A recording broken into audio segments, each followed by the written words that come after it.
يخليني افكر اعمل ستارت اب في الديب تك مش حاجه تانية؟ ما تكررش، حاول تعمل حاجة جديدة. هل لو انا ما بفهمش حاجه في التكنولوجي ده ممكن يعطلني ابدا فكره في المجال ده؟ ما تفكرش ان انت تفتح شركة غير لو بتحل مشكلة. مشكلتنا الرئيسية في هذا الموضوع ان الشباب هو بيفكر في المشكلة لوحده وبيطلع الحل لوحده وبيبتدي يشتغل ينفذه لوحده. وبعد ده كله يقول للراجل ممكن بقى تشتري مني ده، يقول له انا ما طلبتش ده اصلا. ده انا وانا بدور على معلومات في السوق، انا بدور على ايه غير اني اسال الزباين واسال مين؟ لانه ممكن حد برضو يديني معلومات مش مفيده قوي لفكرتي. لازم يبقى في عين باوبريت فيها الستارت اب بتاعتي، والعين التانية هو اللي بيحصل بره.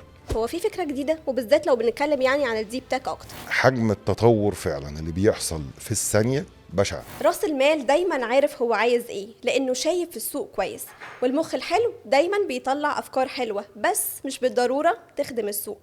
نجيب من الاخر، راس المال عايز مخ حلو يشتغلوا على فكره قويه تخدم السوق. دي المعادله اللي لما بتتحقق بتعمل نجاح كبير ومميز. انا معاكم ريم تامر وده بودكاست ستارت اب سينك، وضيفي النهارده دكتور محمد فران، استشاري رياده الاعمال بمراكز ابداع مصر الرقميه. دكتور محمد، برحب بيك في ستارت اب سينك. اهلا بيك يا ريم. في الاول لما بنسمع عن الديب تك او التكنولوجيا العميقه ممكن ناس ما تبقاش عارفه يعني ايه ديب تك. طيب خلينا نقولها. اكيد انت عارفه البيتكوين، واكيد انت عارفه ال5G كاندستري واللي بتشغلين بيها في الموبايلات بتاعتنا، وبرضو اكيد عارفه فكره الشات جي بي تي وبنستخدمه في حاجات كتير قوي. الحاجات دي كلها ظهرت كابليكيشن لما يسمى بالديب تك او التكنولوجيا العميقه، كحاجات ما كانتش موجوده قبل كده، وبالفعل كنا بندور على ادوات تقدر تساعدنا فيها. فمن هنا بدات تظهر مفهوم الديب تك. فبالتالي سواء شات جي بي تي، سواء ال5G، سواء بيتكوين اللي هو مبني على ما يسمى بالبلوك تشين، كل الحاجات دي هي الاساس اللي فيها. فخليني اقولها لك زي بالظبط بشكل بسيط. العماره كل الاساسات اللي فيها بكل الاعمده ده هو الديب تك. لكن خدت المبنى ده وقدرت اقسمه، قلت والله ده هيبقى مبنى اداري كابليكيشن، او مبنى سكني، او مبنى مستشفى، او خلافه. فهي دي اللي احنا بنسميها السيرفس تكنولوجي، او كل ما هو له علاقه بالتطبيقات القائمه على ده بشكل مبسط. طيب انا كشخص بفكر اكون رائد اعمال او انتربرينور، وانا باخد القرار ده، ايه اللي يخليني افكر اعمل ستارت اب في الديب تك مش حاجه تانية؟ تحديدا حاجات كتير صراحة، بس يمكن أهمها ودي دايما كنا بنتكلم فيها. لو انت في الستارت اب بتاعتك مش لاقي التكنولوجي أو الهاردوير أو السوفت وير اللي يقدر يساعدك ان انت تعمل فكرتك، فلابد ان انت ترجع لورا شوية وتبتدي بالفعل تقول والله ده انا كده محتاج اصمم السوفت وير او الهاردوير اللي انا هشتغل عليه فيما بعد. وبالتالي لما بنيجي نتكلم مثلا على الفيسبوك، على جوجل، على امازون، هم اوريدي عاملين ما يقرب من 1000 بيتنت، من 1000 براءة اختراع، لان هم ما لاقوش التولز وما لاقوش الهاردوير والسوفت وير اللي يقدر يساعدهم في شغلهم، فرجعوا لورا شويه وبداوا يشتغلوا فعلا في الديب تكنولوجي. عشان يعني ده معناه ان انا محتاجه اخلق تكنولوجي. ايوه بالظبط. سواء ايا كان بقى بنتكلم فيها تكنولوجي، مش معناها بس فقط لغير في الكمبيوتر تحديدا، لا، ممكن تبقى في النانو تكنولوجي، ممكن تبقى في الزراعه، ممكن تبقى في البيولوجي، ممكن تبقى في اي حاجه. المهم ما لقيتش التول اللي تساعدك ان انت تعمل فكرتك، ارجع لورا شويه وقول انا هعمل التول دي عشان اقدر اعمل فكرتي. تيجي نبسط الامور اكتر معاكي. ممكن حد يكون بيسمعني دلوقتي بيشتغل في الكوربريت، بيشتغل في شركه ما ايا كان مجاله، وهو عايز يعمل مشروع علشان يحسن من دخله. تمام. ولما يسمعنا بنتكلم عن الديب تك او التكنولوجي وانه عموما ده السوق محتاجه، ما يبقاش عنده خلفيه عن الموضوع. هل لو انا ما بفهمش حاجه في التكنولوجي ده ممكن يعطلني ابدا فكره في المجال ده؟ شويه ليه هديلك بمثال في ان انا شغال في كوربريت وعندي سي في اتش ار ماليش اي علاقه بالتكنولوجي. فالموضوع بيبقى ببساطه شديده جدا ان انا عندي عايز اسجل حضور وانصراف الموظفين اللي عندي. اوكي. فدلوقتي بقى في جهاز البصمه، بقى في كذا. طب لو انا عندي شركه فيها 1000 موظف، جهاز البصمه في بعض الشركات الناس بتقف عليه توابير. طب انا محتاج تول تقدر تساعدني ان انا اديتكت هو الموظف بتاعي جالي امتى بشكل بسيط. راحوا فعلا الاتش ار في شركه ما راحوا عاملين قال لك لا، ده انا ممكن بالكاميرا العاديه خالص اللي هي بتاعه السي سي تي في اللي موجوده، الكاميرات الامن زي ما بنسميها او السكيورتي اللي فيها، بقى جاست ان هو خد صورتك بقى بيقارنها بصورتك اللي متسجله عنده، فهو سجل ان ريم بالفعل جات الشركه في وقت كذا. هل ده ديب تك؟ اه طبعا، لان هو هنا نتيجة احتياج الراجل كان محتاجه يوفر بيه وقت ويوفر بيه مجهود وتكلفة طويلة جدا على ناس ممكن تقف بالطابور. لا دلوقتي بقت بتستخدم فعلا في اماكن كتير قوي. هو جاست الكاميرات السكيورتي العادية خالص بس مربوطة بهاردوير وسوفت وير مخصوص بقى بوشك بس فقط لا غير. قدر يدتكتك على طول انت وصلتي المكان الساعة كذا واتسجلت عنده وكان الله بسر عليم. طب الراجل بتاع الاتش ار ده عشان يقدر يعمل دي كان لازم يخش شوية يفكر في فكرة، هل هي بالكاميرات، هل هي بالبصمة، هل هي بأي حاجة. هل محتاج يعرف عن ده شوية؟ ممكن حالتين دائما بنقولها كده، فاسألوا أهل الذكر إن كنتم لا تعلمون. بمعنى طبعا. في حد في التكنولوجي فاهم، فممكن أسأله يا ريم والله ما تعرفيش تطبيق بالكاميرا نقدر نعمل بيه كذا؟ والله يا ريم نتيجة ان هي شغالة في هذا الموضوع فتقدر تريحني وتقول لي والله ده ممكن نعملها بالشكل الفلاني. فبالتالي الموضوع بسيط ما فيهوش فيه حاجات كتير.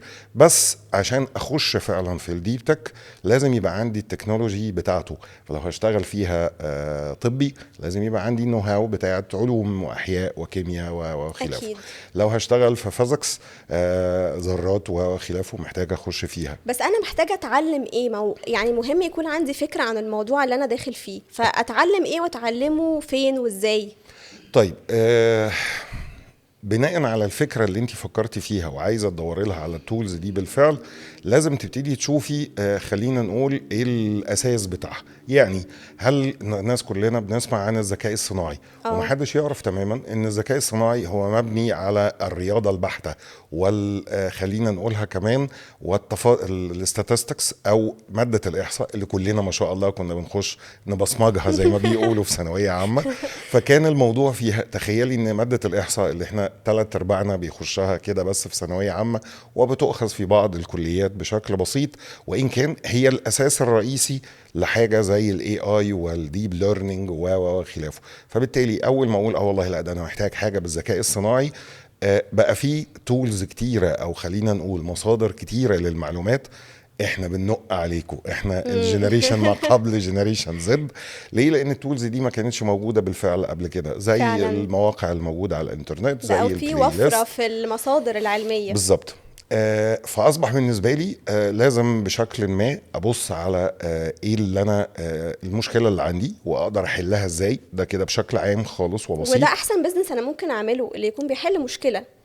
ده لازم ايا كان ديبتك سيرفستك عفريتك هي لازم تكون بتحل مشكله. ودائما بنقولها لشبابنا فعلا في الستارت ابس، ما تفكرش ان انت تفتح شركه غير لو بتحل مشكله. ودايما بنقولها كده ازاي؟ اي بني ادم فينا هو بيدفع 3 حاجات، يا بيدفع وقت، يا بيدفع مجهود، يا بيدفع فلوس. لو انت هتوفر لي وقت او هتوفر لي مجهود او هتوفر لي فلوس، يا ويلكم ان انت تحل لي مشكلتي، وفعلا ساعتها هستعيد بهذا الموضوع. يعني انا لو عايزه يعني اتاكد كده انا بفكر صح ولا غلط، لو حد بيسمعنا شغال في مشروع او بيفكر يعمل مشروع يعني وعايز كده يعمل زي تشيك على طريقه تفكير، واول حاجه انا مشروعي بيحل مشكله ولا لا. كويس. تاني حاجه هل عندي تولز اللي اقدر اعمل بيها الحل ده ولا لا. اوكي. ليه؟ لان التولز دي زي ما كنت لسه بتكلم معاكي، لو ما كانش فيه بلوك تشين ما كانش فيه هيبقى بيتكوين، لو ما كانش فيه تشاب اس 500 ما كانش هيبقى فيه ال 5 جي اللي احنا كلنا بنستخدمها دلوقتي، لو ما كانش فيه ما يسمى باللارج لانجويج موديل او ال ال ام زي ما بنسميها ما كانش هيبقى فيه شات جي بي تي. فاول ما الناس بتوع اوبن اي اي وهم ستارت اب بالفعل اللي هي عملوا شات جي بي تي بشكل اساسي، لو ما كان اول ما فكروا انا ما عنديش تولز تعمل لي ده، فبسم الله الرحمن الرحيم نركن الفكره على جنب وتعالوا ندور على التول بتاعتنا اللي تقدر تساعدنا. أوكي. فسابوهم من الابلكيشن خالص وبداوا يشتغلوا في التكنولوجي اللي تقدر تساعدهم. بعد ما طلعوا بنسخه مصغره مبدئيه تماما، راحوا بداوا يشتغلوا بقى في الابلكيشن اللي احنا بنتكلم عليه زي شات جي بي تي وكوبايلوت وخلافه. اوكي، بس مهم قوي حتى لو انا الفكره بتاعتي بتحل مشكله في السوق، انا برضو محتاجه اعرف مدى احتياج السوق ليها، والسوق محتاجها قد ايه تمام. قوي ولا لا مش زي ما انا متخيله. إن ساعات شباب كتير بيفكروا في مشاريع حقيقي هي مش بتحل مشكله حقيقيه، فايه راي حضرتك في الموضوع ده؟ طيب دايما بنقول لهم كالاتي، رقم واحد لازم تشوف هل السوق بالفعل، وروح انزل اسال زبونك. فبالتالي لو انا بتارجت مثلا على المذيعين بشكل او باخر، لازم اروح اقابل ريم ومثيلتها بشكل او باخر واقول له هو انت فعلا عندك المشكله دي؟ يقول لي اه والله ده انا عندي المشكله دي عويصه. او حد تاني يقول لي لا والله بص هي مشكله بس بعرف اعديها، ان انا اعمل كذا. حد تالت يقول لي لا والله دي مشكله انت عارف لو حليتها لي انا هدفع لك فيها فلوس. اوكي. مشكلتنا الرئيسيه في هذا الموضوع ان الشباب هو بيفكر في المشكله لوحده وبيطلع الحل لوحده وبيبتدي يشتغل ينفذه لوحده. وبعد ده كله يقول للراجل ممكن بقى تشتري مني ده، يقول له انا ما طلبتش ده اصلا. يحصل صدام بالظبط. ودايما المثال الشهير اللي بقوله لهم، احنا لما بنخش مطعم عادي، تخيلي كده دخلتي مطعم شيك، راح اول ما دخلتي راح جايب لك طبق الاكل وقال لك يا ريت تاكلي وتحاسبي. هتاكلي وتحاسبي؟ لا. ليه؟ هو بيعمل ايه؟ هو الراجل الاول بيجي يجيب لك المنيو، بيقول لك ايه رايك يا ريم، عايزه تاكلي ده ولا ده ولا ده؟ فبناء على طلبك انت واحتياجك انت بيبتدي ياخد كل الاوبشنز دي ويروح الكيتشن يجهزهولك ويجيبهولك. ساعتها انت فعلا كلتي وانبسطتي ودفعتي الفلوس وانت مستريحه. فمن هنا ده اللي احنا بنحاول نوصله للشباب، انت لازم تروح لزبونك، للكلاينت بتاعك، للكاستمر بتاعك، انت عايز ايه مشكلتك. انا ممكن على فكره يبقى عندي مشاكل كتير جدا بس فيهم مشكله بنسميها البين بروبلم، المشكله ذات الالم اللي انا ما بعرفش اعملها. ذات الالم اسمها كده؟ هي بين بروبلم. اوكي. وفي مشكله تانية جين اللي هو لا والله ده انا بطلع 8 ادوار على السلم، فالاسانسير بالنسبه لي عشان عطلان فيه مشكله، ده بين. اوكي. لكن والله اصل انا ساكن في الدور الارضي فبالتالي بطلع 4 سلمات مش هعمل لك اسانسير فيها، ده جين بوفر لك وقت. فبالتالي دايما بنقول لهم ايه، ما تفكرش في الموضوع او ما تحددش انت المشكله وكمان بتدور لها على حل، وبعد ما تبتدي تكون اشتغلت وبذلت فيه مجهود وبذلت فيه وقت وشغل تيجي تروح تقدمه للكلاينت بتاعك، يا ريت تاكل وتحاسب. اكيد لا الراجل هياكل ولا الراجل هيحاسب. يعني اعتبر نفسي مش فاهمه المشكله وانزل اعتمد على المعلومات الزبون على ارض الواقع. بالظبط. ده هومورك كويس محتاج مني اعمله، بس محتاج ان انا ابقى فاهمه ايه الاسسمنت اللي انا نازل اعمله اصلا. فعايزين نفهم اكتر موضوع الاسسمنت ده. وانا بدور على معلومات في السوق انا بدور على ايه غير اني اسال الزباين واسال مين، لانه ممكن حد برضو يديني معلومات مش مفيده قوي لفكرتي. حلو. خلينا نقولها كالاتي، لو انا سالت شخص فهو هيرد عليا من منطلق تفكيره او تجربته هو. لكن لو انا جيت مثلا ودي دايما ساعات بنعملها في الجامعه عندنا، جيت سالت فئه الطلبه قلت لهم يا اخوانا في جامعه مساحتها كبيره مثلا، فبقول لهم تفتكروا ايه المشاكل اللي موجوده عندكم؟ فهيقول لي هو لوحدهم، واحنا عندنا ميزه رائعه في الشعب المصري، فضفاض يعني انكشي مع حد فيهم هيخرلك بكل حاجه. فهتقول لك والله ده انا عندي مشكله مثلا الانتقال جوه الجامعه المساحه كبيره قوي فباخد مش وقت طويل وبجري عشان اوصل. لا والله ده انا ما بلاقيش مثلا هيلثي فود جوه الجامعه، فبالتالي ببقى فعلا محتاج حد يديني هيلثي فود عشان انا بعمل دايت. زي انا وانتي كده. وفي نفس الوقت لا والله ده انا عندي مشكله ان انا الدكتور ما بيكتبش اسمي في الحضور والانصراف بتاع السكشن او المحاضره، فدايما بيغيبني. دي كلها مشاكل انا المفترض انزل للفئه دي او الفئه المستهدفه بشكل او باخر عشان اجيب منه كل مشاكله. اكيد لو انا سالت 30 50 هتلاقي يبتدي الاقي فيهم كومن بروبلم. اوكي. فيشي في دي هاتيله حل. دي ليها اقوى بوتنشال. بالظبط، خلينا نقول هي اللي اتكررت معاهم كلهم. فبالتالي اروح ماسك المشكله دي واقعد معنا والفريق بتاعي او انا وكوبايه الشاي ساعه العصاري زي ما بنسميها اطلع بحلول. ابتدي انفذها؟ لا، روحي له تاني. على فكرة أنا لقيت لك حل يا ريم في مشكلتك بتاعة الثمان أدوار دي، إيه رأيك في حل 1 2 3 4؟ ريم هتقول لك والله الحل ده هيوفر لي كذا وده هيبقى أفضل وده هيبقى أوحش. فإذا علاقتي مع العميل مش ساعة ما أعمل له منتج وأديهوله أو خدمة، ده علاقتي مع العميل من أصلا من تحديد مشكلته. طب انا لاحظت كده انه في بيس او يعني هناخد وقت كتير في المرحله دي، وده ممكن حد بيسمعنا يفكر انه طب انا عايز الامور تبقى ماشيه سريعه. يعني لو حضرتك تشوف السوشيال ميديا مثلا عليها بوست كتير قوي وشباب كتير بتحب تتابعها وبتقتنع بيها، اللي هو الكسب السريع وان انا احقق مشروع بسرعه واسيب الكوربريت وابقى مدير نفسي.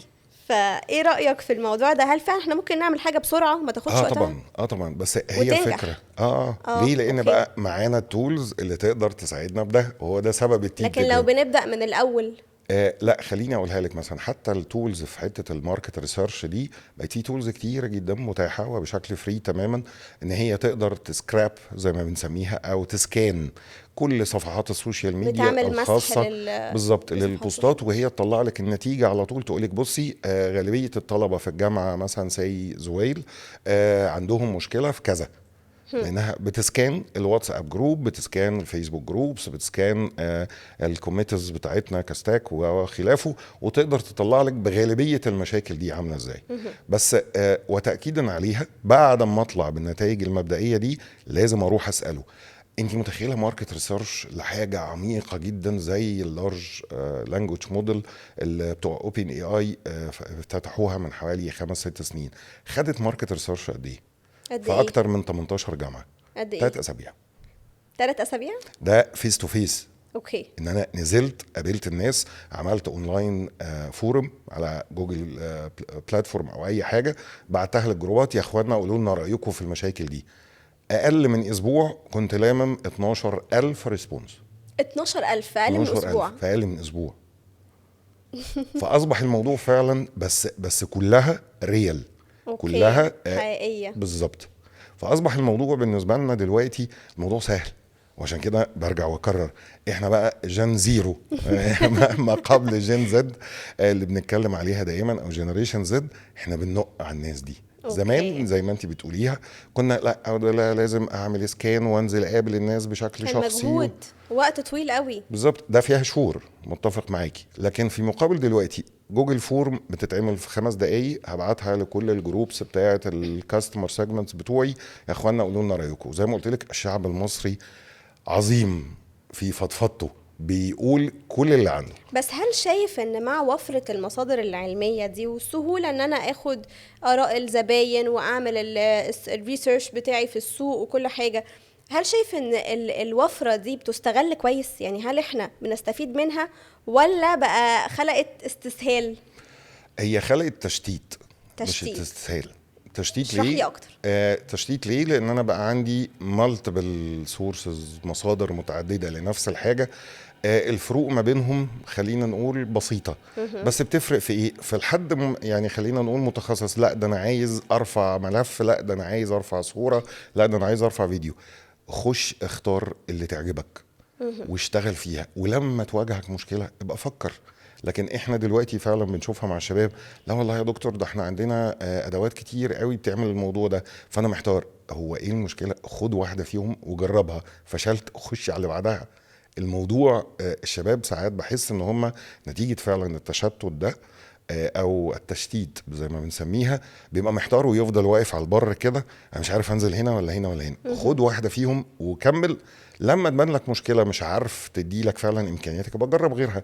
وفعلا الموضوع دلوقتي نتيجه السهوله اللي بقت موجوده فيها، جربت طول خدت فيها يومين، ايه المشكله؟ خش على اليومين اللي احنا في بعدهم. الحتة دي يمكن بنتكلم اكتر عن انا افكر ازاي، طريقة تفكيري اصلا وعقليتي نفسها.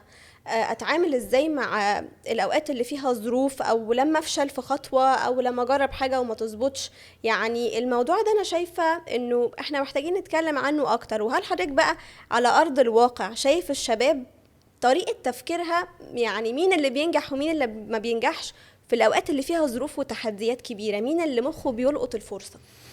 طيب لقطة الفرصة خليني دايما بقولها، وكلمة وارن بروفيت وده يعني أشهر ماركتير على مستوى العالم في هذا الموضوع. الفرصة ما بتجيش، الفرصة خلينا بنقولها أنا اللي بروح لها. بمعنى انا مش هفضل قاعد مستني لما تيجي لي فرصتي وانا قاعد وبقول اهو، لا، انا اللي لازم اسعى لها عشان لما تجيلي واقرب لها الطريق. فبعتبرها دايما كده ان انا I must to be prepared as maximum as I can. انا عندي مشكله فبحاول احلها، واجهت فيها حاجه يمكن، وبحييكي فعلا على فكره المايند سيت، وهي دي الكور بروبلم. فكره المايند سيت لو انا زي ما بنقول كده مش ريسكي تيكر، مش باخد الموضوع كمخاطر وخلافه، بس برضو مش لا تلقوا باهديكم في التهلكه. طبعا. انا مش هقف قدام العربيه، بس ما خافش ان انا اجرب حاجه. والدليل الحمد لله برضو الشعب المصري ريسكي تيكر قوي، والدليل كميه الحاجات اللي بتجرب دلوقتي في اماكن الحلويات زي ما بيقولوا بدون ذكر الاسماء في شكل او باخر. الناس كلها بتروح وبتجرب طب بدل ما تجرب في طوابير طويله جدا. بالظبط، بدل ما تجرب في الحلويات جرب في الشغل. ساعتها لو انت جربت وفشلت ايه المشكله؟ خش على اللي بعده. ودائما بنسميها نظريه الجهود المهدره. الاسد بجلاله قدره وهو بيجري ورا غزاله. اوكي. تفتكري تبعا لناشونال جيوغرافيك قصاد كل 10 غزالات الاسد بيحاول يصطادهم بيصطاد كام غزاله؟ ايه ده؟ مش عارفه. اضربي رقم. قصاد كل 10 غزلات؟ بيجري وراهم يا عيني، وبيفضل ينتع في حسه ويتقطع نفسه وراهم، بيقدر يصطاد كام غزاله؟ يعني الاسد، يعني ده اسد ممكن يصطاد 8 من 10. 2. ومع هذا لو هو فكر بفكره لا هو ده 2، لا انا مش هجري وراه، لا هو بيجري كل يوم ورا ال10 غزلات عشان يصطاد منهم ال2 اللي ياكلهم. فلو انا قصاد كل 10 محاولات، كل 10 تجارب، كل 10 ريسكات دخلت فيهم، في 2 هصطادهم. لكن بنلاقي الشباب دايما يقول لك ايه، لا والله اصل انا جربت وفشلت. جربت كم مره؟ لا هي مره واحده. ما هو نسبه الجهود المهدره او نظريه الجهود المهدره، ما هو جربت مره دي مش هجيب حاجه. اوكي. لازم احاول 10 مرات عشان اجيب حاجه او 2، اجيب غزاله او 2 في الموضوع. طب هسأل حضرتك سؤال، يعني ايه ببساطة كده، يعني زي ما هو على بالي. لما بنقعد مع شباب كتير ونسمع منهم أفكارهم، هما بيفكروا يعملوا مشاريع في مجالات ايه بالظبط؟ أنا هقول كده ايه ببساطة، ناس كتير تقول ايه، أنا هفتح كافيه، أنا لازم أفتح قهوة، أفتح كافيه، أفتح مطعم، أو طبعا حاجة ليها علاقة بالحلويات أو أيا كان. ومش بيروحوا على مجالات تانية بشوف إن الفينتشر كابيتالز تبقى مهتمة بيها أكتر. شايف الجاب دي ممكن نقللها ازاي؟ اولا فكره التكرار غالبا بتلبسنا في الحيط. فكره ودي نقطه لابد ان انا ابقى مركز فيها. لو انا عايز اعمل حاجه جديده، حاجه مختلفه، لازم اشوف هو ايه اللي مش موجود في مكاني واحاول اعمله، مش ايه اللي موجود وبكثره واقلده. كون ان في كوفي شوب زي ما انتي قلتيها فتحت وكسرت الدنيا وعليها ضغط كبير قوي، لا يجوز ابدا ان انا افكر لو فتحت كوفي شوب جنبها ان انا هكسب زيها. طب تسمح لي يعني اواجه حضرتك كده ممكن حاجه برضو حد يكون بيفكر فيها. يقول لك طب ماشي، في كافيهات كتير قوي، بس في كافيهات طلعت جديده وبرضو نجحت، فده ما كانش فيه يعني مشكله في السوق احنا حليناها. لا ممكن نرد ازاي على الفكره دي؟ كويس. ردا على ده، لو كوفي شوب هتعمل نفس اللي عملته الكوفي شوب اللي جنبها، الزبون بتاع الاولانيه مش هيسيبها ويروح له. طبيعه البني ادم ان هو بيعتاد على الموضوع. فبالتالي لو انت معتاده ان انت بتشتري حاجه ما من مكان معين ولا لو عملوا ايه عشان تشتري نفس الحاجه من المحل اللي جنبه مش هتشتريها. خلاص اصبح في ألفة زي ما بنقوله. طب الكوفي شوب اللي جنبه عملت ايه عشان يجي لها ناس تاني؟ عملت حاجه مختلفه، قدمت عصير بشكل مختلف، قدمت مشروب بشكل مختلف، قدمت حتى، والدليل ان المحلات فعلا الحلويات لما بتقطع مع بعضها على ان هي تقدم حاجه جديده، هو ده اللي احنا بنقوله. ما اوكي. تكررش، حاول تعمل حاجه جديده. بس بدل الفارق، بدل ما انا في كوفي شوب وهعمل مشروب، هعمل اكله، هعمل الكلام ده كله، لا، انا ببساطه شديده جدا انا ممكن اشوف ايه اللي في حواليا في المكان مش موجود. ممكن يبقى سوبر ماركت مش موجود، ممكن يبقى كشك بس بيبيع مشروبات ساخنه سريعه مش موجود، ممكن يبقى في حاجات كتير قوي. لان ساعتها الاقبال عليا، لان ده بالفعل احتياج. واكبر دليل فعلا اليونيكورنز اللي عندنا في مصر، او الشركات العملاقه اللي مهم. طلعت من مصر، زي سويفل، وزي كريم لما جه فتح هنا في مصر، زي جوميا، زي سوق. الحاجات دي كلها هي دورت على احتياج فعلا حقيقي ما كانش حد عارف يحله ساعتها. وكمثال شركة زي سويفل السنة اللي فاتت قدرت في بورصة نيويورك بمليار و500 مليون دولار بعد 4 سنين ما بدأوها، وهم كانوا شباب وشافوا مشكلة فعلا عندهم ان هم مش عارفين يجوا يروحوا الجامعة بتاعتهم بدون سيارة زي ما بيقولوا. فكان الطبيعي بالنسبة لنا احنا كشعب مصري بيعتمد على المواصلات الخاصة، ان انا لما بروح اخد ميكروباص بيحصل حاجة من 3 حاجات: يا اما الاقي مفيش ميكروباصات فعليها زحمة طاحنة، يا اما ان انا بلاقي ميكروباص فاضي فاقعد استنى ساعة عقبال ما يجيلي. والكيس اللي بتحصل في الاعياد والمناسبات الرسمية بس، اللي هو يبقى فاضل له واحد اركب يمشي، ما بتحصلش يعني. دي كلنا بنتمناها بس ما بتحصلش. فهو بفكروا فيها، طب ايه المشكلة ان انا احجز، انا رايح المكان الفلاني الساعة 6، احجز مكاني على الميكروباص ان انا موجود يا اخوانا معاكم في رحلة من اكس لواي. ده هنا مش حل مشكلة، ده حل مشاكل. ليه بقى؟ طبعا. ان انا بقيت رايح المكان وانا الكرسي بتاعي محجوز. وبالنسبة للعربيات النقل الجماعي زي ما بنسميها، بقى هو عارف هو هيطلع برحلته فيها كام شخص.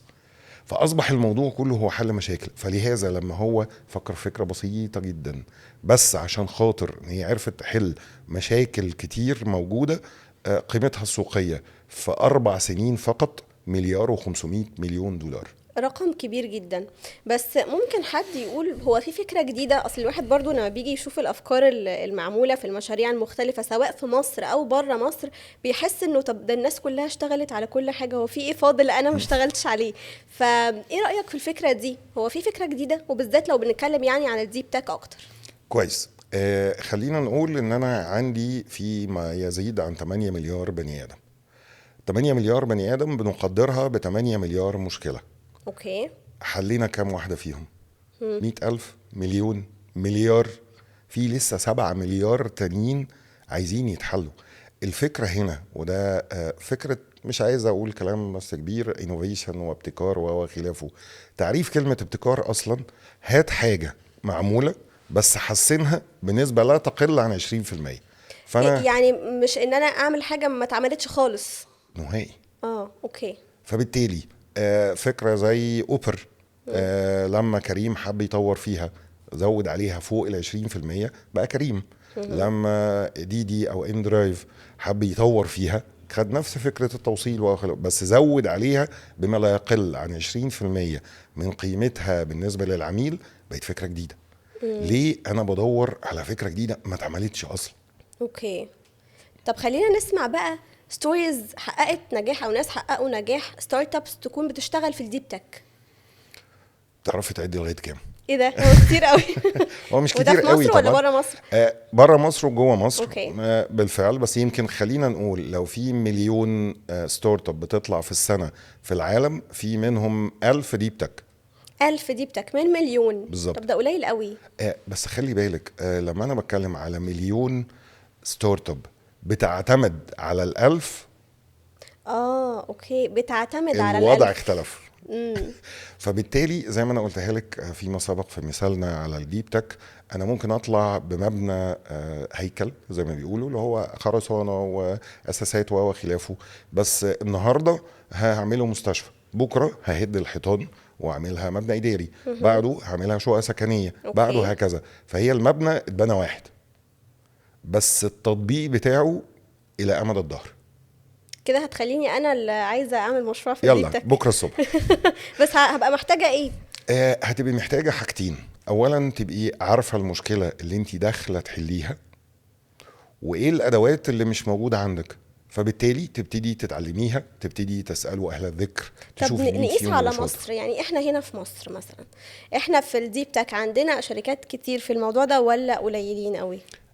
قليلين. طيب الشركات دي ليه قليلة رغم ان احنا بقالنا كتير قوي بنتكلم عن التكنولوجي في البرامج وفي الاعلام وعلى السوشيال ميديا، واكسبرتس كتير قوي بيتكلموا في الموضوع ده، ومع ذلك لسه الناس متوجهتش في الحتة دي؟ ليه بيحصل كده؟ كويس، لشقين عكس بعض. اوكي. رقم واحد انت قلتيها فعلا، الاستسهال. كوفي شوب افتح اللي جنبك. طب ما حدش فكر ان احنا نزرع البن في مصر. اوكي. لو انا عرفت ازرع البن في مصر، انا هعرف اخدم كل الكوفي شوبس دي. ادي اول ستارت اب ريم بدات تفكر ان هي تعملها. ان انا ازاي ازرع البن في مصر، بخلاف ان هو يتعمل بنوى البلح والكلام ده مش زراعه، انا بتكلم أوكي. على زراعه. وعلى فكره موضوع زراعه البن في غير اجوائه او في غير اوقاته ده ديب تك، عشان بس نبقى متفقين. ده ديب تك. ديب تك. اوكي. تمام. يعني ديب تك بيدخل في كل المجالات حتى في الزراعه، في كل حاجه. اي حاجه ممكن اي نستخدم حاجه، فيها ديب تك. بس خلينا نقول هي التولز الرئيسيه بتاعته، هي الاذرع. في دكتور بشري يقدر يخش العمليه بدون مشرط، بدون جهاز للاكسجين، بدون الكلام ده كله؟ لا. اوكي. طب ليه المشكله ان انا ما قدرتش اخترع مشرط؟ لا، اخترعته. طب عايز احسنه، عايز اطوره عشان يريحني في حاجات تانية، وهكذا. اوكي. فنرجع لسؤالك، هو ليه مصر، او خلينا نقول مش دول كتير حتى في شمال افريقيا والوطن العربي وخلافه ما بيخشوش؟ ببدا رقم واحد وتحديدا في مصر شويه الاستسهال. عايز كوبيكيت ما تتعبش دماغي، أوكي. ومش عايز افورد فيه. وده الشق الاول. الشق الثاني، الشق التاني هو عكسه، ان موضوع الديب تك بياخد وقت طويل عشان اقدر اطلع بيه، وبياخد أوكي. مجهود وتكلفه. تكلفه. طبعا. انت متخيله بنفس الاكزامبل اللي انت هتبتدي فيه من بكره ده، زراعه البن في مصر، تفتكري وانا اول ما هجيب بذور البن هزرعها في ارض مصر هتطلع بن؟ لا طبعا. بالظبط. لا، ده انا هجيب ناس خبراء في الزراعه، وخبراء في الصوب، وخبراء في كذا، لهم بصوا يا اخوانا هقفل عليكم المكان هنا، بس اطلعوا لي ان انا اعرف ازرع البن في مصر. شهر 2 3 تجارب بشكل او باخر، لغايه بعد 6 شهور 7 شهور اقدر اقول والله يا اخوانا انا عرفت ازرع البن في اجواء مصريه، بس بنسبه نجاح 20 ل 30% في المحصول. اوكي. هذا انجاز. اوكي. انا بديت افكر بشكل جدي.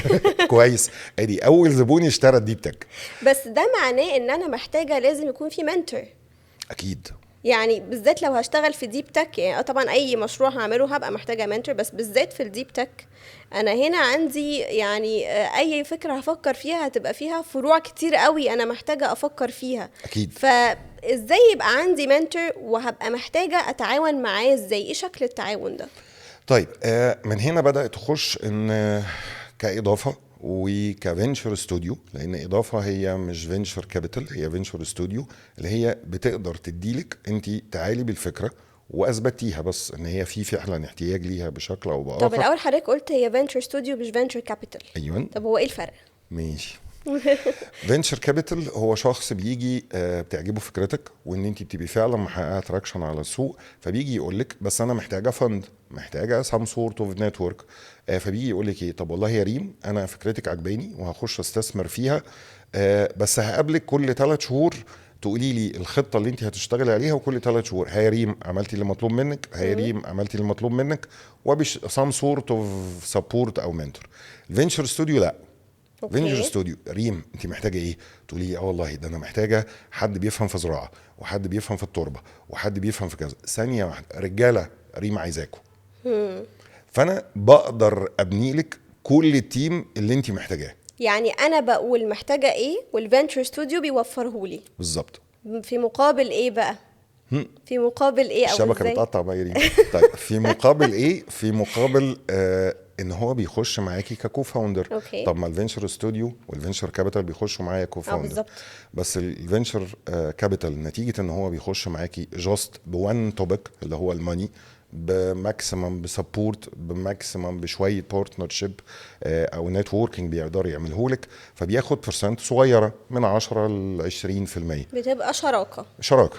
الفينشر ستوديو نتيجه هو بيكمل لك بقيه الفريق بتاعك كله وبيشتغل معاكي كشريك رئيسي في هذا الموضوع، فبتبقى نسبته اعلى لان هو بقى البلايرز اللي معاه بقوا اكتر. اوكي. بس طيب نرجع تاني للفينتشر كابيتالز او الفينتشر ستوديوز ايا كان، ان هما بيدوروا على ايه في الستارت ابس، بالذات الستارت ابس اللي بتشتغل في الديب تك؟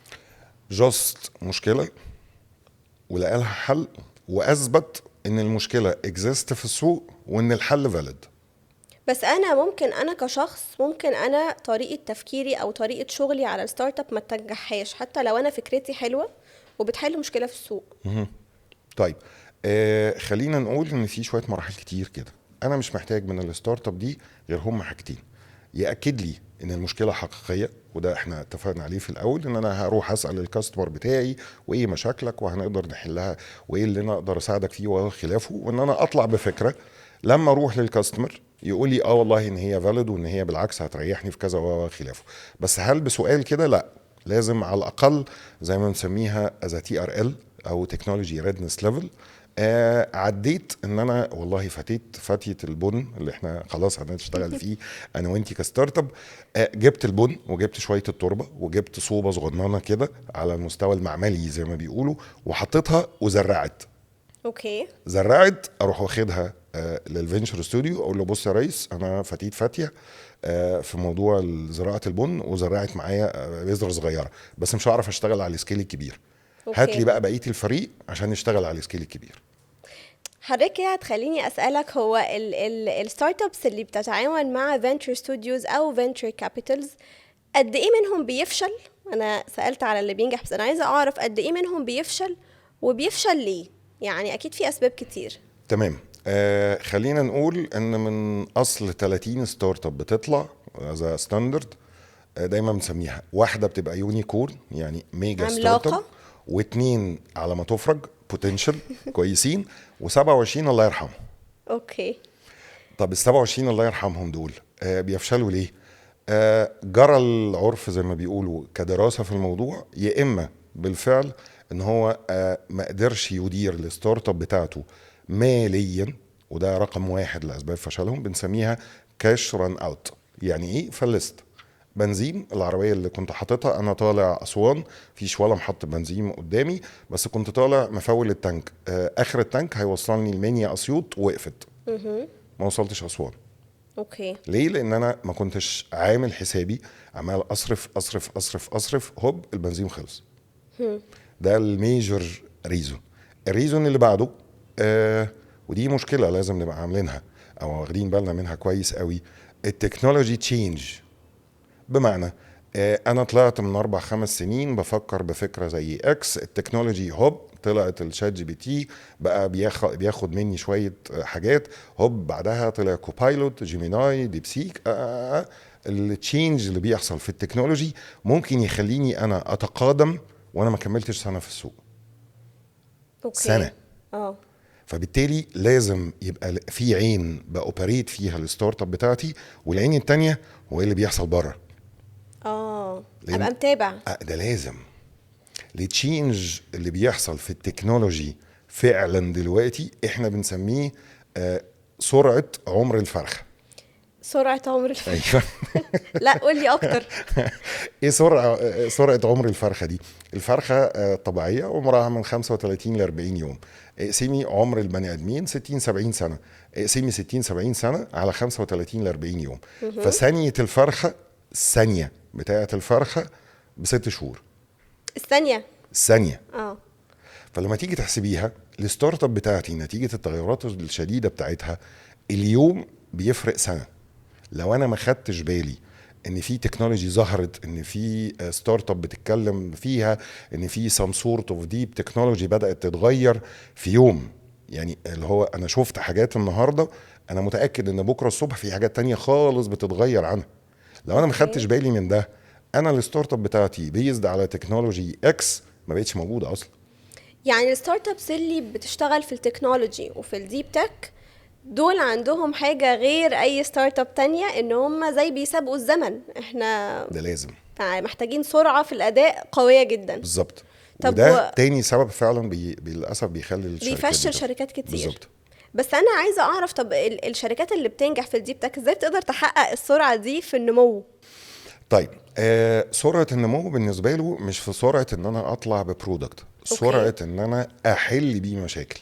لكن انا كبرودكت او كتكنولوجي زي ما كنا بنتكلم برضو على البذره دي، جبت العلماء وجبت الخبراء وجبت الاراضي وجبت الكلام ده كله، بجرب مره واثنين وثلاثه وعشرة لغايه ما طلعت بالنتيجه.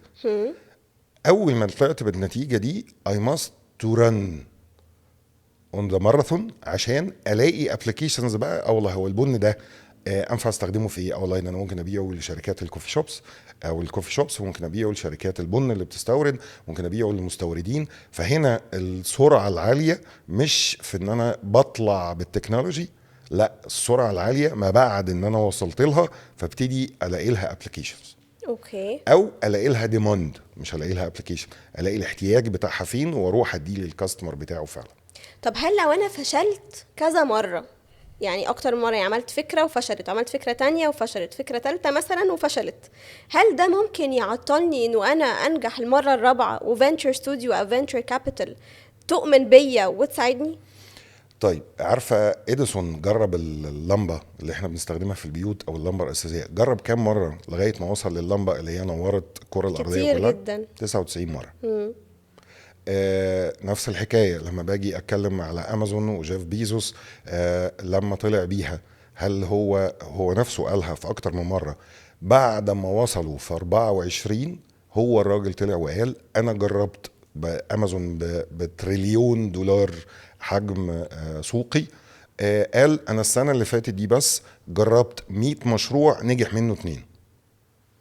ده جيف اوكي. بيزوس. ده بعد ما نجح. ده بعد ما نجح. يعني مش قبل. فبالتالي خلينا نقول مفيش ادنى مشكله من فكره ان انا بفشل مره واثنين وثلاثه، الاهم ان انا ما اكررش فشلي. بس ده ما بيعطلنيش ان انا اتعاون مع فنتشر ستوديو خالص. او فنتشر كابيتال خالص. يعني ما بيأثرش على الاسسمنت. طب هل ده ممكن يبقى يعني بوينت اضافيه ليا؟ يعني هل ممكن يعني ينظروا ليا انه انا لا، ده انا ما دام فشلت كذا مره فاذا ده انا فشل اخدت فشل خبرة؟ ضليع. اخدت خبره، عميق في او الفشل. انه المره اللي بعدها لا برضو. هي خلينا نقول تكرار الفشل لا يعني شيء جيد ولا شيء سيء ولا شيء سيء. تكرار الفشل لو ما قلبش الموضوع بنجاح بعده فهو فشل ذريع. اوكي. فبالتالي كوني اروح باربع خمس مشاريع فاشله، الفينشر ستوديو او الفينشر كابيتال هتبص لي نظره مختلفه شويه، بس لا هي تقول عليا فاشل ولا هتقول عليا لا والله ده انت بقيت خبره خالص. بس لابد من تعلمي من تجاربي في الفشل ده ان انا في الخامس انجح. نجحت كل الفينشر ستوديو او الفينشر كابيتالز هتقدر ساعتها تقولي والله ده انت اتعلمت فتعالى.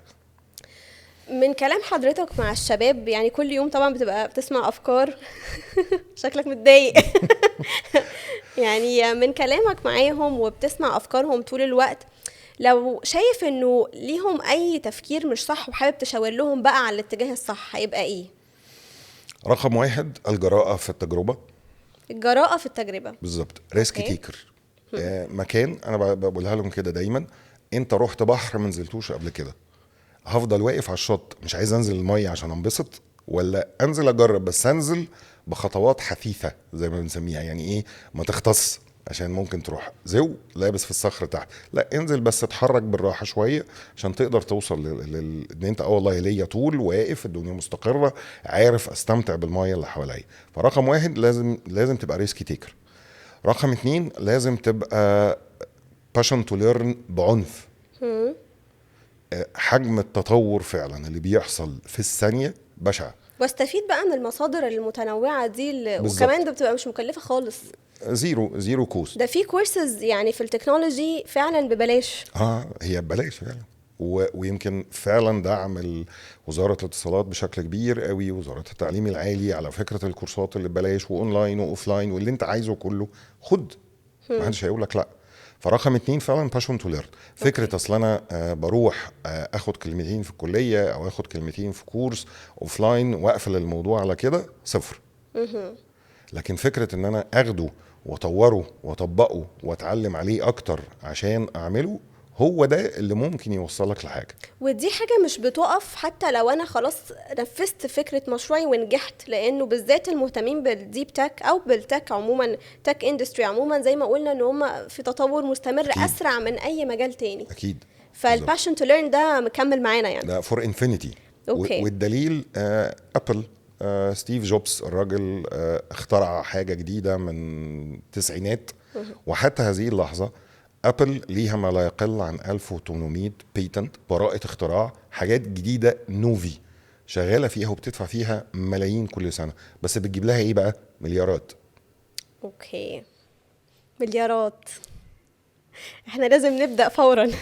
مفيش وقت نضيعه. طيب ايه كمان حاجات تحب تشاور برضو للشباب عليها انها تروح في الاتجاه الصح غير التو بوينتس اللي احنا قلناهم؟ طيب رقم 3 ودي مهمه قوي، التيم اللي بيشتغل معاك. التيم.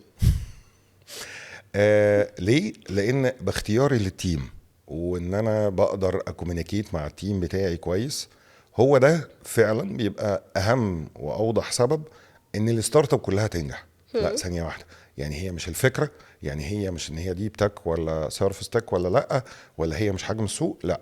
رقم 1 التيم، ومش شخص، لازم يبقى فريق. هل ليفربول، برشلونة، الاهلي، كل الفرق دي هل في لاعب واحد في ال11 لعيب هو اللي بينجح الموضوع؟ لا، لا طبعا لازم الفريق كله. لازم ال11 وال11 مختلفين في القدرات والمهارات، بس بيعرفوا يباصوا لبعض. فبالتالي في حد جون، في حد وينج يمين وينج شمال، في حد دفاع، في حد هجوم، في حد راس حربة، كلهم شخصيات مختلفة وقدرات مختلفة، بس كلهم بيعرفوا يباصوا لبعض. أوكي. ففعلا النقطة المهمة الثالثة بالنسبة لهم، لازم لما اجي افكر في ستارت اب ما اقولش لا دي فكرتي انا مش عايز اشارك فيها حد، ده انا اللي عمل، لا خالص، اعرف ان انت هتفشل. ده غير كمان ان ممكن فكره الستارت اب كلها تتغير، يعني يحصل تعديلات كبيره جدا عليها مع البروسيس، يعني اثناء عمليه الكلام مع الفنتشر كابيتال او ايا كان. يعني أكيد. في الطريق ممكن نغير حاجات كتير قوي، بس الفريق لو كويس هيقدر لازم يوصل لحاجه يقدر. ده اساس في الموضوع. فبالتالي فعلا فكره الريسك تيكينج، فكره الباشن تو ليرن، فكره التيم اللي هشتغل بيه، دول اللي خلينا بنقول ال3 بيلرز، اساس الموضوع في اي حاجه. والتيم ده بلاش يبقى فيه صحابي. لو اصحابك عندهم قدرات مختلفه عنك بس عارفين نتعاون مع بعض، ليتس جو. يعني مش ضد ان انا خالص انا واصحابي نعمل مشروع، بس اللي بيبقى فيها مشكله ايه؟ اللي هو انا واصحابي كلنا تكنيكال، محدش فينا بيفهم بيزنس، محدش فينا بيفهم ماركتنج، محدش فينا بيفهم ديب تك او بروجرامينج مثلا، بس كلنا عايزين نفتح حاجه مع بعض. لا، لازم الفريق بتاعك يبقى منوع. اوكي. في حد فاهم تكنيكاليتي، في حد فاهم ماركتنج، في حد فاهم سيلز، في حد فاهم بيزنس. دول اصحابك، تيم قوي جدا نقدر ناخد بيه الكاس. اوكي. طيب رابع نقطة يعني أنا عايزة أحطها من عندي لو ممكن، إنه وأنا بفكر في مشروع بالذات لو ديب تك كمان، جزء من طريقة تفكيري كأنتربرينور هو الفلوس، أنا بصرفها إزاي وبعملها إزاي وبحوشها إزاي. يعني طريقة الفاينانس أو التفكير المالي عموما في حياتي شكله إيه. النقطة دي بنحتاج عموما في حياتنا، سواء هنكون entrepreneurs أو لأ، إن احنا نخليها أفضل لحياتنا يعني عموما. بس لو بنتكلم تحديدا عن entrepreneurs، إزاي أخلي طريقة تفكيري في الفلوس أحسن؟ طيب موضوع الفلوس خلينا نقول برضو هو في شقين رئيسيين. هو انا مش عايز اصرف كتير ولا عايز اجيب كتير؟ بالذات يعني ان الستارت ابس اللي طالعه في الديب تك بقت يعني عامله لنا ازمه، ان احنا ما بقيناش حاسين بالفلوس، احنا بندفع كل حاجه سهل جدا دلوقتي. بالظبط. هي الفكره فعلا، هل انا عايز كنترول صرفي للفلوس، ولا لا ده انا عايز اجيب فلوس اكتر عشان اصرف اكتر؟ 99% زي الكتاب الشهير الأب الغني والأب الفقير في هذا الموضوع. دايما بيقول إيه؟ الأب الفقير اللي هو بيحاول يحافظ على مرتبه ثابت بس يقلل مصاريفه. الأب الغني لا، هو بيحاول يشوف مصادر دخل أكتر يزود بيها إيراده بدون ما يمس المصروفات بتاعته. اوكي. فالأساس فيها بالنسبة لنا كانتربرنور ازاي ازود مصادر دخلي. انا كشخص، انا كرائد اعمال بشكل او باخر، انا كستارت اب فيها ازاي ازود مدخولاتي زي ما بيقولوا، سواء تنوعها او كميتها. فزي ما بنرجع برضو للستارت اب اللي خلاص اتفقنا انا وانتي هنعملها بتاعت البن دي. فمصدر من مصادر الدخل بالنسبه لي للكوفي شوبس. طب في حد ممكن ابيع له تاني؟ والله ده ممكن شركات البن. في حد تاني؟ والله ده ممكن ابيعهم للمحلات الكبيره وشركات التوزيع. والله ده ممكن اصدر لدول اخرى. ده انا ممكن اعمل اطعمه مختلفه. فهنا انا مش بفكر بس في ان انا بكنترول ماي اكسبنسز او مصروفاتي، لا ده انا كمان بزود مصادر الدخل بالنسبه لي وبعلي قيمتها. يعني محتاجة اعمل الاتنين، يعني برضو طريقة تفكير ان انا ألجأ لطريقة واحدة من الاتنين دي مش هتحقق لي اللي انا عايزه، لكن انا محتاجة اعمل الحاجتين مع بعض. بالظبط. بس لو بنقسمها 50-50 لا، خليها اه تنوع مصادر الايراد وزيادتها 70 to 80%. 70 to وجاست 80%. 20% هي اللي زي اقدر اكنترول على ده. اوكي. طب ما يمكن عشان كده دلوقتي بقى في يعني بيزنس اكاديميز كتيرة قوي بتتعامل للأطفال ان هم يتعلموا entrepreneurship، ودايما بيبقى لازم فيها مواد ليها علاقة بالتكنولوجي. وده بصراحة من الحاجات المدعومة بشكل كبير حاليا سواء في مصر او بره مصر كمان. اكيد. فعايز اعرف من حضرتك شايف نتيجتها ايه؟ يعني برضو انقل لنا الصورة، شايف الأطفال فعلا بتستفيد من الموضوع ده، لامس فرق؟ طيب احنا لسه من شويه اتكلمنا ان المايند سيت هي الاساس، مش الفكره، مش ده، لا هي المايند سيت بتاعه الشخص اللي عايز يفتح الستارت اب هي الاساس. طيب انا اجي لشخص اوريدي دخل الجامعه وخد اكسبيرينسز معينه او اشتغل او خلافه، فخلاص خلينا نقول معتقداته ومفاهيمه لبست على كده.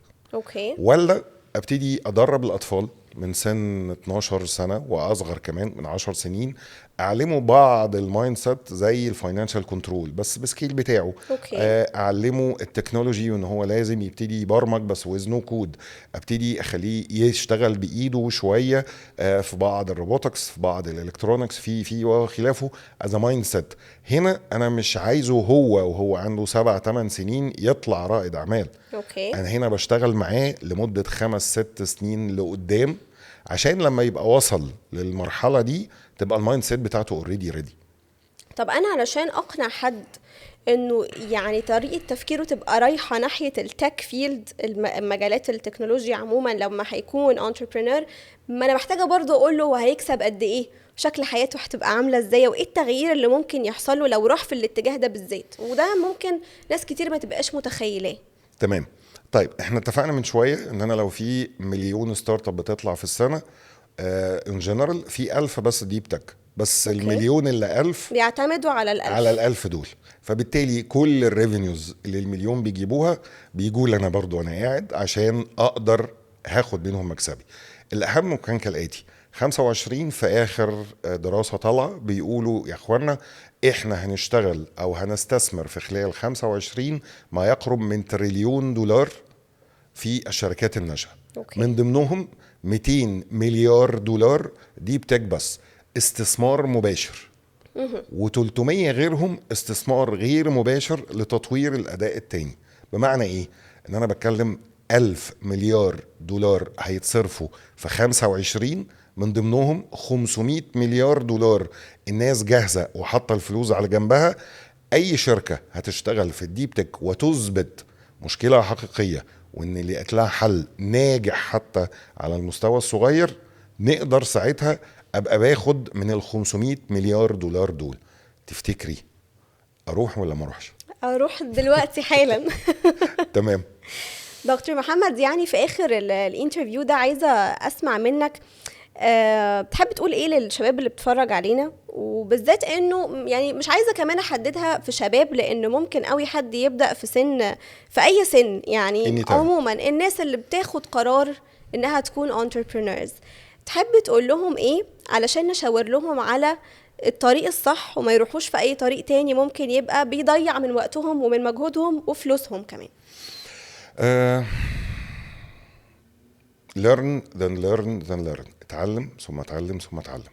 اتعلم ايه؟ الموضوع متاح معاك بشكل كبير قوي، بس ما ينفعش ابقى الاقي بسال حد من الشباب او حتى الكبار فيها شويه واساله اخر مره خدت فيها كورس امتى، اخر مره اتعلمت فيها حاجه جديده امتى، اخر مره تابعت هو السوق بيقول ايه اصلا في خلال ال3 شهور، يقول لي لا والله ما تابعش، صفر. اوكي. دول خلينا نقول أفقر مننا بكتير على المستوى التعليمي وعلى المستوى المعيشي بشكل أو بآخر، بس عشان زنقت مع الشباب بتوعها وعلى القوة الضاربة زي ما بنسميها أو القوة الشابة بالنسبة لهم، اللي هو من سن 18 لغاية 40 45 سنة، إن هو أنت لازم تتابع التكنولوجي، لازم تتعلم حاجة.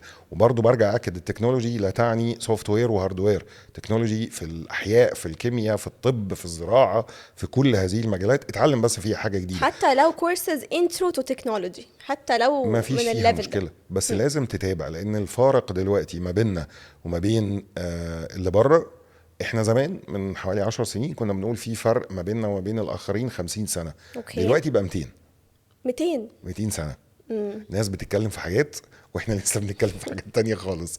فبالتالي لا، لازم اتعلم، لازم اعرف هو الناس بتقول ايه، بس حتى على الاقل جاست المعرفة ليس أوكي. علم. ما عشان كده حضرتك كنت موجود معانا عشان نعرف الناس تقول ايه والخبراء بيقولوا ايه، عشان نعرف احنا بنفكر ازاي ومحتاجين نفكر ازاي بعد كده. انا بشكر حضرتك جدا على وجودك ميرسي معانا، ليك يا ريم. نورت ستارت اب سينك. ميرسي ليك يا ياسين. شكراً. العفو.